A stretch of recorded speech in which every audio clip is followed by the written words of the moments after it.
So moving on to question number 32, the basic working note.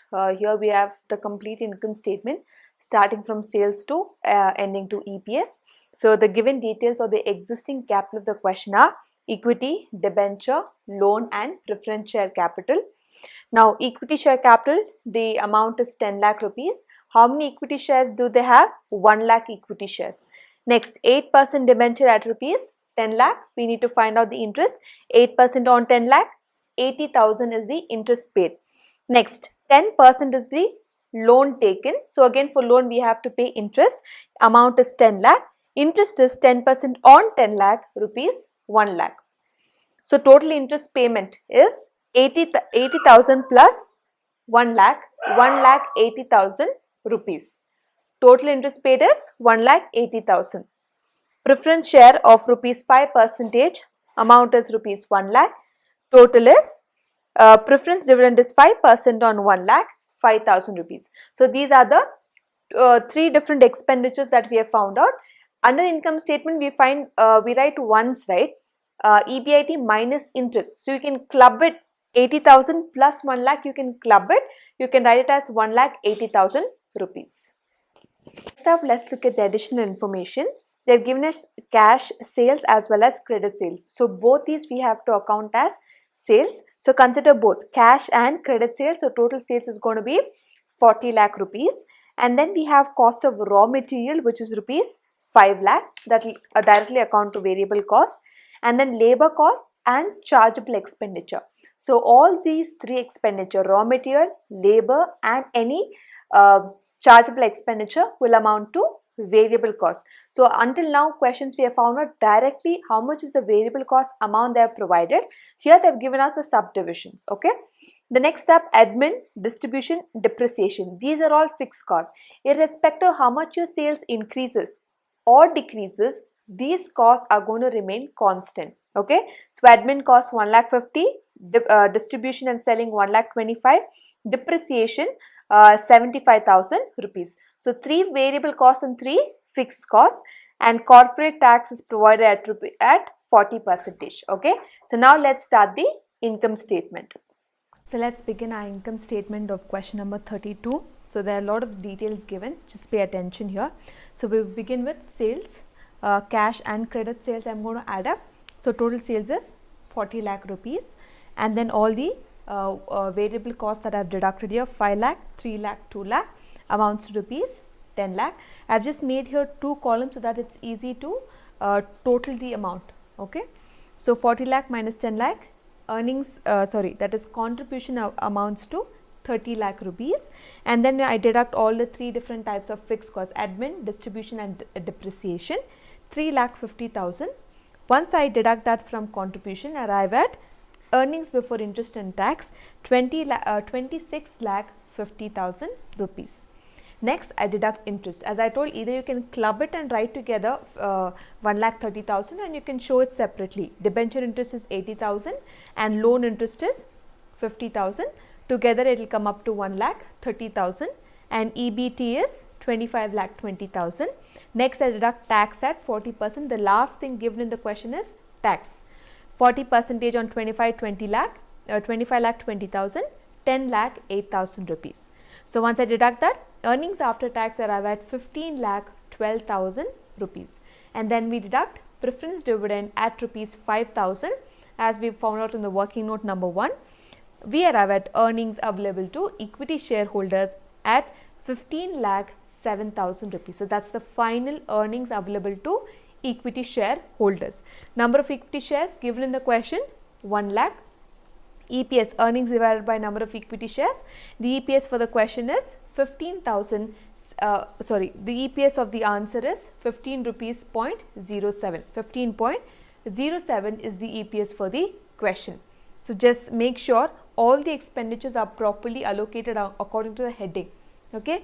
Here comes sales minus variable cost contribution, minus fixed cost EBIT, minus interest EBT, minus tax EAT, minus preference dividend earnings, number of equity shares 1 lakh, EPS 15.07. So the question is also asking us to find out the leverages, operating, financial and combined leverage. Put the formulas. The value is 30 lakh divided by 26 lakh 50,000. Operating leverage is 1.13 times. Financial leverage is 1.05 times. And combined leverage, contribution divided by EBT, stands at 1.19 times.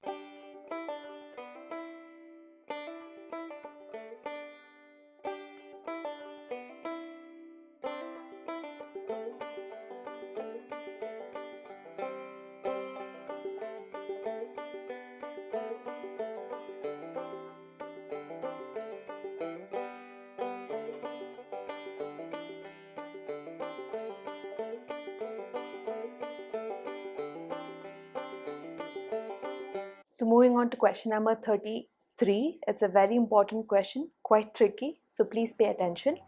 So the working note number 1, let's first calculate the sales income, because in the question they've given us asset turnover ratio. Okay, by default asset turnover ratio must be 3:1. What is the formula of asset turnover ratio? Sales divided by total assets. Now here, if you look at the balance sheet given in the question, you can see on the assets side that the total assets turn up to be fixed assets is 1,50,000, current assets is 50,000. So total comes up to 2 lakh rupees. So here we write sales divided by total assets. What is the standard ratio? 3:1.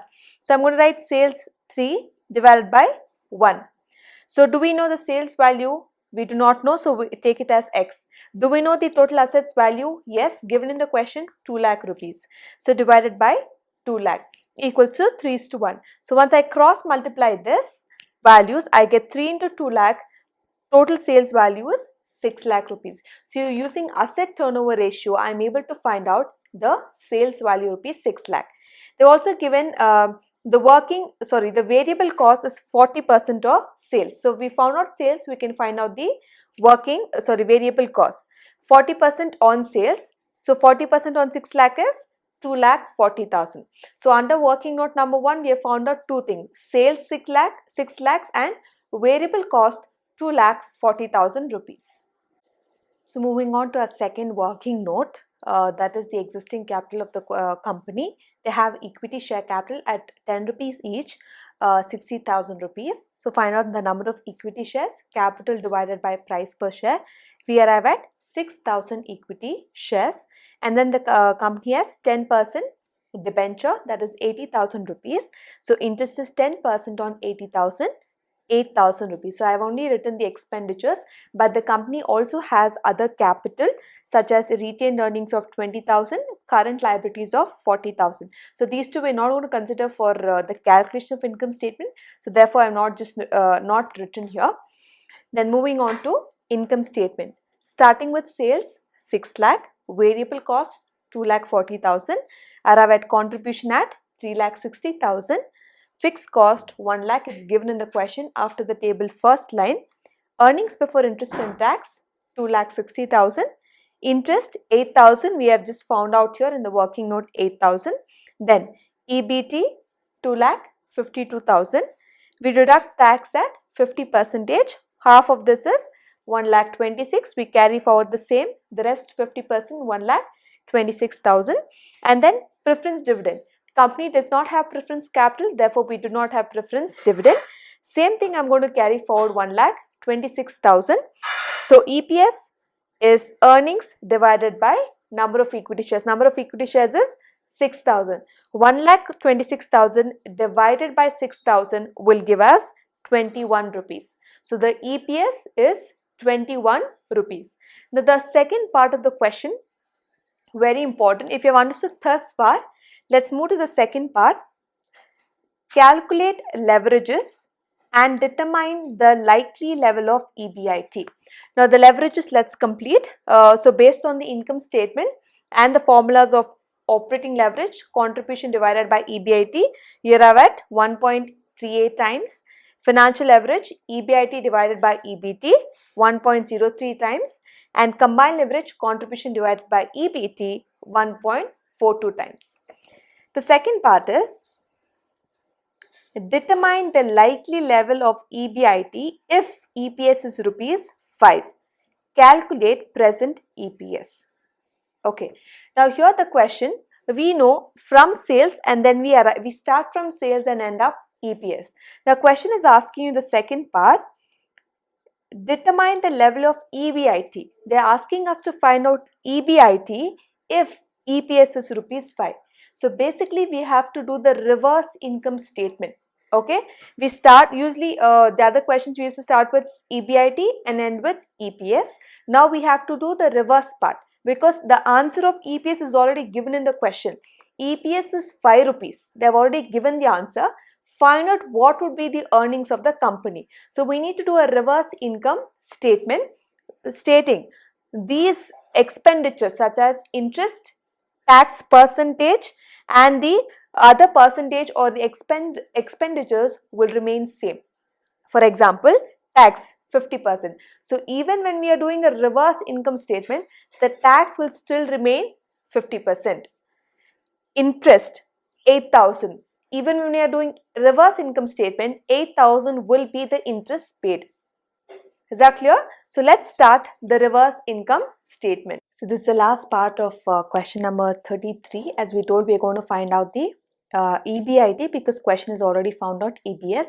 So basically we're going to do a reverse income statement. So what's the reverse of income statement? We're going to start with EPS. Rupees 5. How did I get rupees 5? It's given in the question. Okay. Number of equity shares, I told all the other details being unchanged. Number of equity shares are 6,000 equity shares. And then earnings available to equity shareholders are what? Multiplied. Okay, 6,000 multiplied by 5 will give you 30,000 rupees. So that's your earnings available to equity shareholders. Preference dividend in the normal income statement also it was nil. So here also in the reverse income statement it's going to be nil. Carry forward it is 30,000. So earnings after tax is rupees 30,000.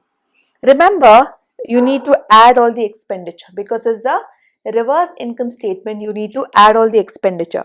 Adding back tax at the percentage of rupees 50% is 30,000 again. Adding EAT plus tax, I'll arrive at EBT rupees 60,000. Add back interest as previously said 8,000. I'm adding that, arrive at earnings before interest and tax 68,000.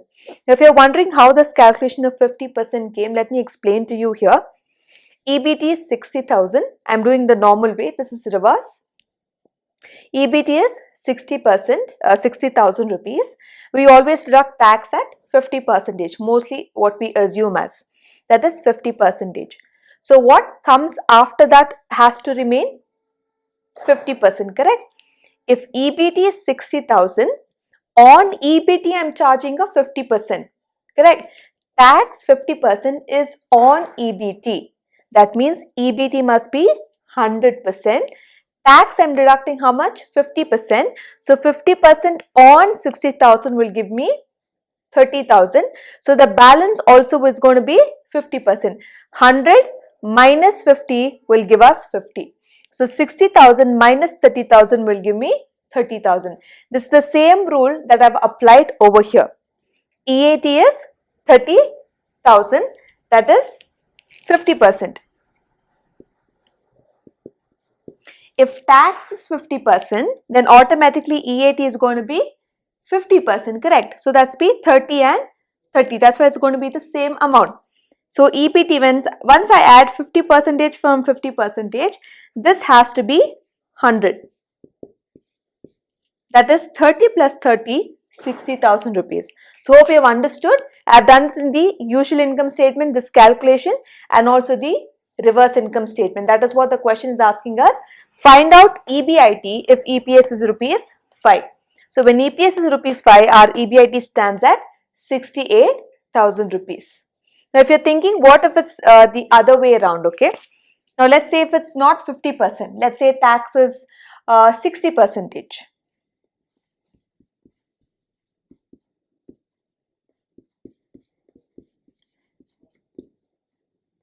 Tax is, let's say, 60%. 60% on what? EBT, correct? So this is going to be 100. 40 100 minus 60 is 40. Let's give a random amount of rupees 10,000.